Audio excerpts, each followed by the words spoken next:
Bismillahirrahmanirrahim. Assalamualaikum warahmatullahi wabarakatuh. Alhamdulillahilladzi hadana lihada wa ma kunna linahtadiya laula an hadanallah. Wassalatu wassalamu ala asyrafil anbiya'i wal mursalin wa ala alihi wa ashabihi wa man tabi'ahu bi ihsan ila yaumiddin, amma ba'd. Segala puji bagi Allah yang telah memberikan kita dua kenikmatan yang sangat berharga, yaitu nikmat iman dan Islam, yang mana kedua kenikmatan ini harus senantiasa kita syukuri dengan ketakwaan kepada Allah, menjalankan segala perintahnya dan sebisa mungkin menjauhi segala larangannya. Salawat serta salam semoga senantiasa tercurah limpahkan, tersampaikan kepada Nabi Muhammad SAW yang telah berjuang, tersakiti, dizalimi demi menegakkan agama Islam sehingga kita selaku umatnya bisa merasakan betapa manisnya iman. Kepada keluarganya, sahabatnya, tabi'innya, serta kepada kita semua selaku umatnya yang selalu mengharapkan syafaatnya di hari kiamat nanti. Hadirin para pemirsa rahimakumullah, alhamdulillah pada kesempatan kali ini kami kedatangan tamu yang sangat mulia. Beliau adalah Syekh Ahmad Umar Taj, merupakan utusan dari Al-Azhar Mesir. Insyaallah dalam kesempatan kali ini beliau akan menyampaikan tausiah nasihat kepada kita semua dengan judul Keluarga di dalam Islam. Fa'ala Syekh fa'alaihi falyatafaddal mashkura. Tafadhal. Alhamdulillahi Rabbil Alamin. Wassalatu wassalamu ala sayyidil anbiya'i wal mursalin wa ala alihi wa sahabatihi ajma'in wa man tabi'ahum bi ihsanin ila yawmiddin, thumma amma ba'd. تكلمنا في الحلقة الماضية عن أهمية الأسرة في الإسلام، واليوم بعون الله تعالى نستمر في هذه السلسلة المباركة، والتي تعتبر من أهم السلاسل التي يجب أن يتكلم فيها المتكلمون وأن يعظ فيها الواعظون، لأنها تتكلم عن بناء الأسرة المسلمة، والتي يجب أن يعرف كل واحد فيها ما له من حقوق وما عليه من واجبات. طيب، اليوم بعون الله تعالى نتكلم عن مشكلة من مشكلات الأسرة، ألا وهي مشكلة العنوسة. فكما نرى فإن عدد الإناث يزيد على عدد الرجال، ولو تركنا الأمر دون دراسة ودون تخطيط فإن المجتمع سيتحول إلى غابة. لذلك فإن الإسلام وضع الحلول المناسبة لهذه المشكلة، فقد وضع لها حدودا وحلولا وقائية وعلاجية. أما الحدود الوقائية فمنها أنه حرم الزنا وحرم اللواط وحرم السحاق. والله عز وجل يقول في سورة النور: الزانية والزاني فاجلدوا كل واحد منهما 100 جلدة ولا تأخذكم بهما رأفة في دين الله إن كنتم تؤمنون بالله واليوم الآخر. لقد شدد الإسلام على هذه الفعلة النكراء وهي جريمة الزنا، كذلك جريمة اللواط وجريمة السحاق وهي أن ينام رجل مع رجل أو امرأة مع امرأة. وهذا الفعل حقيقة يعني ما رأيناه في البهائم وما نراه إلا بين الناس الذين كرمهم الله تعالى بالعقل. قال تعالى: ولقد كرمنا بني آدم. لذلك يقول النبي صلى الله عليه وسلم: اقتلوا الفاعل والمفعول به. فهذا هو الحد الذي يجب أن يطبق على فاعل جريمة قوم لوط. Baik. Setelah menyampaikan puji syukur kepada Allah dan salawat kepada Nabi, beliau menyampaikan bahwasanya insya Allah judul ini sangat penting, yaitu mengenai keluarga di dalam Islam. Melanjutkan halaqah beliau yang telah berlalu. Dalam halaqah ini atau dalam sesi ini beliau akan menyampaikan al-mushkilah fil usrah, yaitu permasalahan dalam rumah tangga. Beliau memulai dengan menyampaikan bahwasanya jumlah perempuan di muka bumi ini semakin bertambah, bahwasanya jumlah perempuan lebih banyak daripada jumlah laki-laki. Tentunya Islam dalam menghadapi masalah ini mempunyai jalan keluar. Nah, dan salah satu masalah juga yang beliau sampaikan bahwasannya Islam mencegah untuk manusia dalam berbuat zina. Sebagaimana Allah berfirman dalam surat An-Nur, wazaniyatu wazzani fajlidu kulla wahidin minhuma mi'ata jaldah. Maka pezina dari perempuan dan pezina dari laki-laki, maka deralah atau maka cambuklah mi'ata jaldah 100 kali. Wala ta'khudhukum bihima ra'fatan fi dinillah. Maka ra'fatun fi dinillah. Maka jangan kalian memberikan belas kasihan kepada pezina itu fi dinillah, dalam agama Allah. Tentunya ini sebuah permasalahan yang terjadi pada umat Islamiyah ataupun pada umat-umat yang lainnya, bahwasanya Islam secara tegas melarang perbuatan zina, yaitu hubungan seksual di luar nikah. Sebagaimana Islam sangat melarang berhubungan sesama jenis, seperti yang beliau sampaikan, bahkan masalah itu pun terjadi di dalam Islam. Maka Nabi SAW menjatuhi hukuman kematian bagi orang yang melakukan hubungan sejenis, sesama jenis, baik itu laki-laki dengan laki-laki atau perempuan dengan perempuan. Rasulullah bersabda, uqtulu al-fa'il wal maf'ul bih, yaitu bunuhlah jika ada seseorang atau ada pasangan yang berbuat demikian, maka bunuhlah subjek dan objeknya, pelaku dan korbannya. Tentunya permasalahan ini di dalam Islam sangat memperhatinkan, karena memang jika Islam menilai hewan pun tidak akan melakukan perbuatan yang sangat keji seperti ini, apalagi manusia yang memang oleh Allah Subhanahu wa taala diberikan kelebihan berupa akal dan pikiran. Tentunya dalam menghadapi masalah ini Islam telah menjadikan atau memberikan batas-batas atau hukuman-hukuman yang setimpal bagi pelaku zina maupun pelaku liwat atau homoseksual. Baik. وكما حرم الإسلام الزنا فقد حرم كل الوسائل المفضية إليه. فالله تعالى قال في سورة النور الإسراء: ولا تقربوا الزنا. لم يقل ولا تزنوا، وإنما قال ولا تقربوا. فمجرد القرب من خلوة أو اختلاط أو مصافحة أو قبلة أو نظرة بشهوة، فهذا كله يؤدي إلى الزنا. Sebagaimana Islam mengharamkan zina, Islam juga mengharamkan mediator-mediator yang berhubungan dengan zina.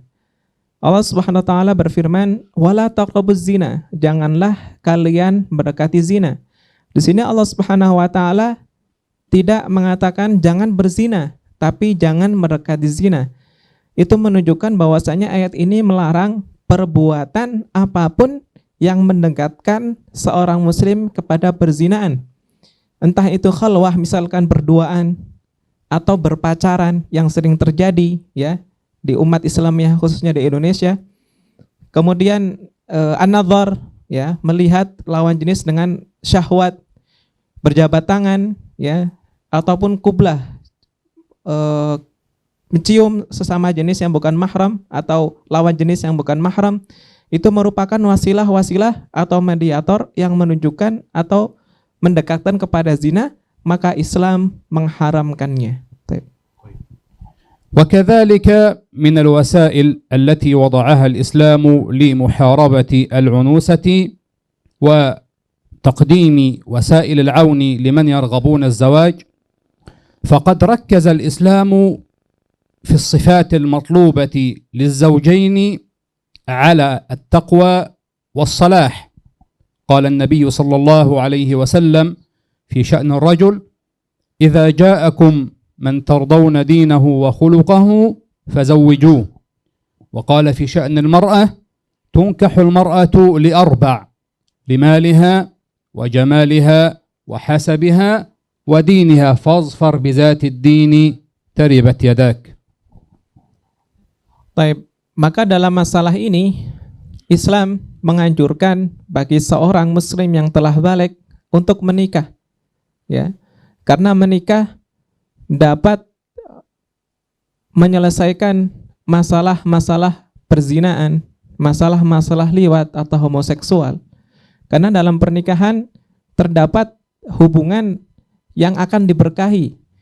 Kemudian Islam juga memberikan tips cara memilih pasangan.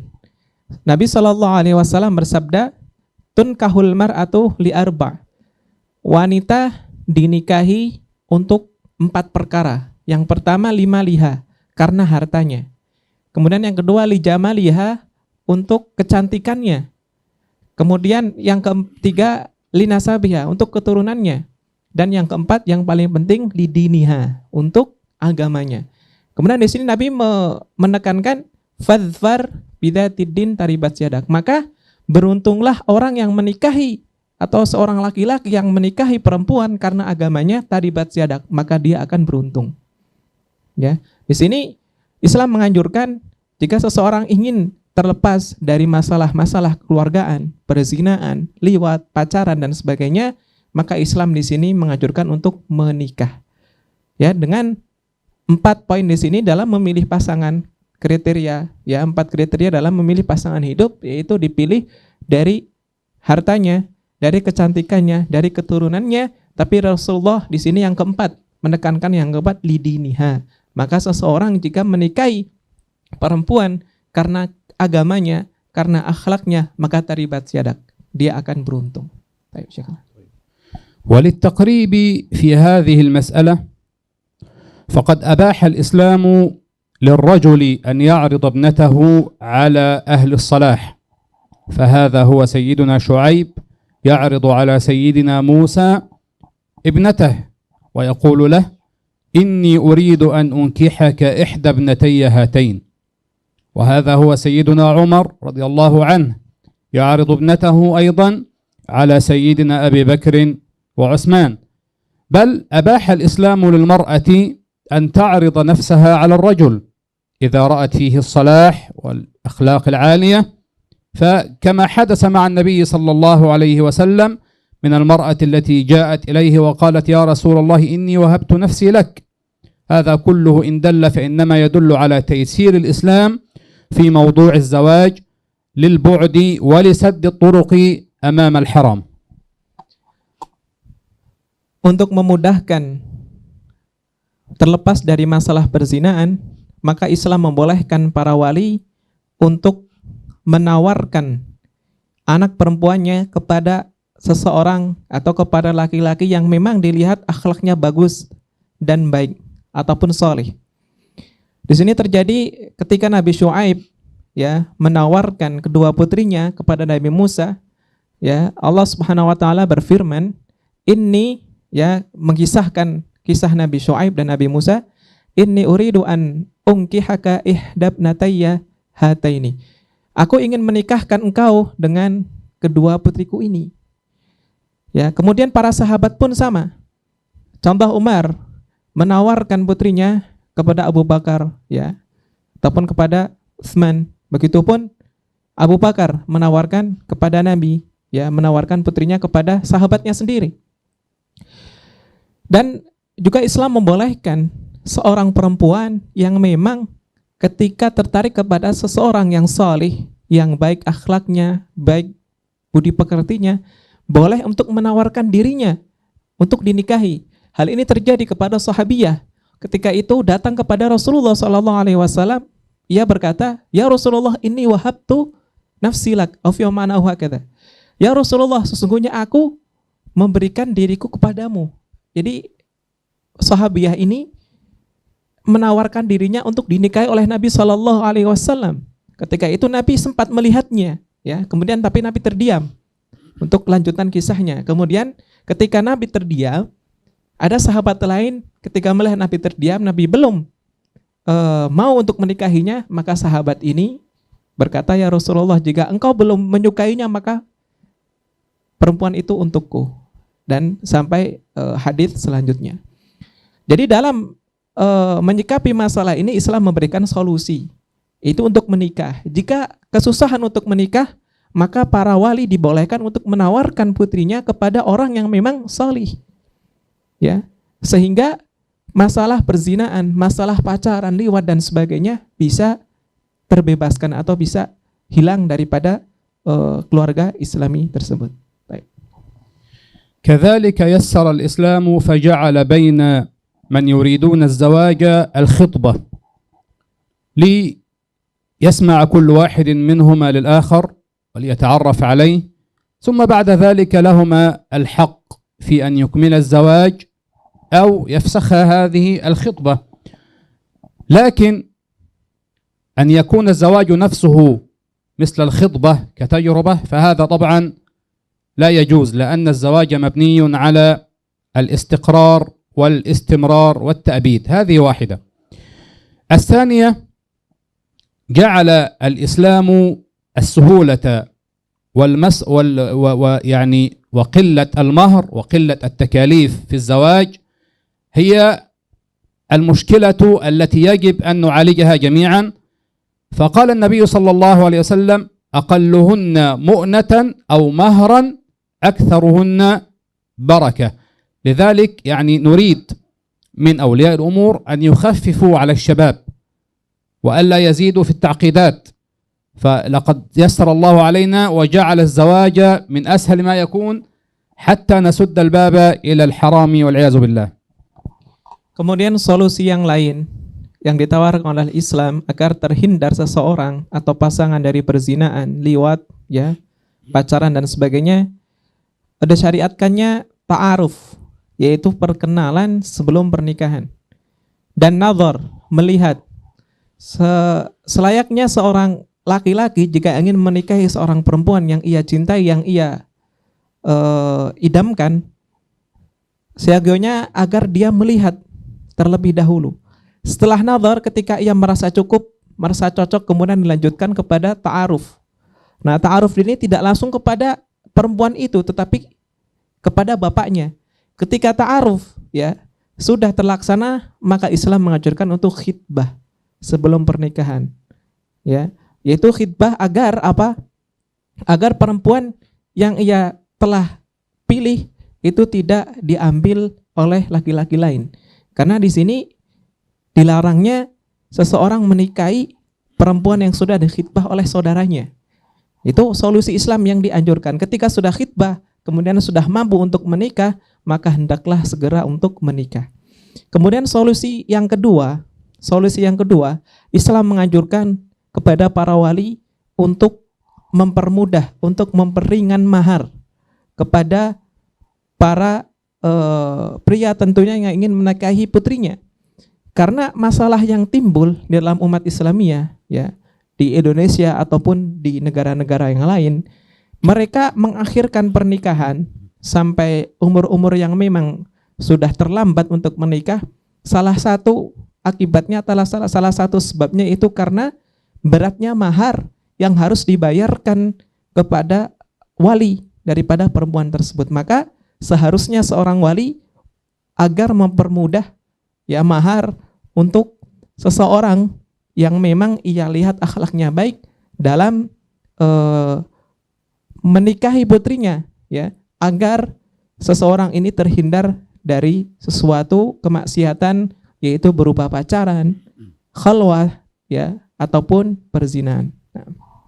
طيب من ينظر إلى الواقع يجد أن عدد الإناث أكثر وأضعف يعني مضاعف عن الرجال، وخاصة في بعض البلاد منها مثلا إندونيسيا، وأنا ما شاء الله أعداد كبيرة جدا، والمشكلة أنهم تخطوا 20 وال25 وربما 30. كذلك خاصة بعد الحروب نجد أعداد كبيرة جدا من الإناث لا تجد الزواج. لذلك شرع الإسلام التعدد. قال الله عز وجل: فانكحوا ما طاب لكم من النساء مثنى وثلاث ورباع فإن خفتم ألا تعدلوا فواحدة. إذن مسألة التعدد هذه لم يأتي بها أحد من البشر، وإنما الذي شرعها هو خالق البشر العالم بمصلحة العباد والعالم بما يصلحهم ويصلح دنياهم وأخراهم، هو الذي شرع هذه أو هذا التعدد لمصلحة البشر، سواء كانوا ذكورا أم إناثا، حتى لا تقول المرأة بأن الرجل سوف يظلمني أو كذا أو كذا، وتقول لن تستطيع أن تعدل كما قال القرآن. هنا العدل المقصود به كما كان يفعل النبي صلى الله عليه وسلم، كان يعدل ويقسم فيما يستطيع، وفيما لا يستطيع وهو الميل القلبي فكان يقول: اللهم هذا قسمي فيما أملك فلا تؤاخذني فيما تملك ولا أملك. إذن نحرص على تطبيق سنة النبي صلى الله عليه وسلم. Baik, jika kita melihat realita ya umat Islam di dunia, khususnya di Indonesia ataupun di negara-negara yang lain, kita lihat bahwasannya jumlah perempuan itu lebih banyak daripada jumlah laki-laki. Beliau menyebutkan bahkan sampai satu orang laki-laki berbanding 20 sampai 25 perempuan. Tentunya ini merupakan permasalahan. Oleh karena itu, Islam memberikan solusi permasalahan ini dengan disyariatkannya, dengan disunnahkannya at-ta'addud atau poligami. Allah Subhanahu wa taala berfirman, "Fankihu ma taba lakum minan nisa'i mathna wa thulatha wa ruba'." Maka nikahilah wanita-wanita yang engkau sukai 2, 3 atau 4. Ya. Kemudian di sini Allah menyambung, fa in khiftum alla ta'dilu, maka jika kalian takut tidak bisa adil fawahidah, maka nikahilah satu. Baik, jika kita lihat dari ayat ini, Allah mengedepankan ta'adud daripada tauhid atau muahid di sini satu.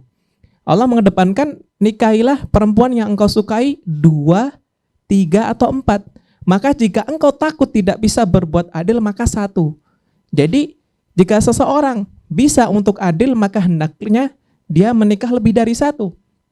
Ya, dan tentunya ini merupakan kemaslahatan. Sehingga apa? Sehingga jumlah perempuan ya muslimah itu akan tertolong, karena 1:25 sampai 30 atau sebagainya itu akan tertolong dengan syariat dianjurkannya poligami ini. Bahkan syariat poligami bukan dari manusia, bahkan langsung disyariatkan oleh Allah Subhanahu wa taala dalam surat An-Nisa. Maka hendaknya para istri-istri ya menerima jika laki-lakinya, jika suaminya ingin poligami, asalkan dengan syarat bisa berbuat adil dan mampu untuk melakukan sunnah tersebut. Karena adil di sini bukan berarti membagi sama rata. Rasulullah SAW pun demikian. Ya, adil di sini wat usyai fi makani, yaitu meletakkan sesuatu dalam tempatnya, seperti itu. Nah, Syekh, tafadhal. يعني أرى أن هذا موضوع التعدد يعجب الرجال ولا يعجب النساء. طبعا الله عز وجل يعني وضع لنا ما فيه الخير، تمام، وهذا الموضوع هو في الحقيقة تكريم للمرأة، تمام، والمرأة عندها حب وغريزة الزواج وغريزة الإنجاب، فالله عز وجل لم يحرمها من ذلك. فإن لم تعدد فهناك حل من ثلاثة: إما أن تكون عانس في بيت أبيها وتموت دون أن تتزوج، وإما أن تنحرف والعياذ بالله، وإما أن تكون شريكة في رجل، سواء كان في نصف رجل أو حتى في ربع رجل، يعني يتزوج مثلا 4 فتكون لها لو حتى يوم في الأسبوع وتنجب حتى لو طفل واحد، هذا أفضل من أن تكون عانس أو تلجأ إلى الحرام والعياذ بالله. إذن الإسلام أراد أن يكرم المرأة وأن يحافظ على عفتها وحيائها وكرامتها، لذلك شرع التعدد. Beliau menyampaikan perkara poligami tentunya disukai banyak laki-laki dan tentunya yukroh ya. Kebanyakan para perempuan tidak menyukainya, tapi ini maslahah ya. Ketika seseorang bisa menjalankan sunnah ta'adud atau poligami ini, maka akan banyak sekali muslimah yang tertolong. Karena keinginan seorang perempuan itu ingin dinikahi dan mempunyai anak, kemudian hidup di dalam rumah yang nyaman tentunya. Maka dengan poligami seseorang bisa menjalankan ini. Ketika seseorang hanya menikah, seorang laki-laki hanya menikah dengan satu perempuan saja, maka akan ada banyak perempuan yang akan menjadi atau yang selamanya tidak akan menikah. Atau misalkan jika seorang perempuan menentang poligami, kemudian naudzubillah misalkan meminta cerai ya, khula' dari suaminya, kemudian dia akan menjanda dan akan hidup di rumah ayahnya. Tapi jika ia menerima syariat ini, maka akan ada maslahat. Dia tetap akan tinggal di sebuah rumah yang memang suaminya sediakan dan akan mempunyai anak, meskipun beliau sampaikan akan mendapat 1 hari, misalkan 1 minggu bagian, itu tidak masalah kata beliau, karena di dalam syariat poligami ini tentunya banyak sekali kemaslahatan, bisa mencegah sesuatu dari kemaksiatan, mencegah seseorang baik itu laki-laki yang tidak cukup dengan 1 orang istri dari zina, kemudian dari perilaku-perilaku haram yang lainnya, dan juga bisa menjadi kemaslahatan bagi wanita-wanita yang memang tidak mendapat bagian itu atau belum mendapatkan suami, karena memang jumlahnya sangat berbanding banyak perempuan tentunya daripada laki-laki. Nah, طيب نكتفي بهذا القدر حتى لا نطيل عليكم، ونسأل الله تعالى أن يزوج شباب المسلمين وبنات المسلمين، وأن يطرد من بيننا شياطين الإنس والجن، وأن يصلح أحوالنا، وأن يصب علينا الخير صبا، إنه ولي ذلك والقادر عليه. والسلام عليكم ورحمة الله وبركاته. شكرا لكم. Beliau khitam bahwasanya cukup sekian dapat beliau sampaikan. Mudah-mudahan para pemuda-pemudi khususnya di Indonesia, umumnya di negara Islam, bisa segera menikah, karena menikah dapat mencegah seseorang dari perbuatan haram, perbuatan zina, pacaran dan sebagainya. Insyaallah taala. Alhamdulillah kami ucapkan jazahullahu khairan kepada Syekh atas nasihat yang sangat berharga ini. Mudah-mudahan bermanfaat bagi kita semua. Kita tutup dengan doa kafaratul majelis. Subhanakallahumma bihamdika asyhadu an la ilaha illa anta astaghfiruka wa atubu ilaik. Assalamualaikum warahmatullahi wabarakatuh. Ya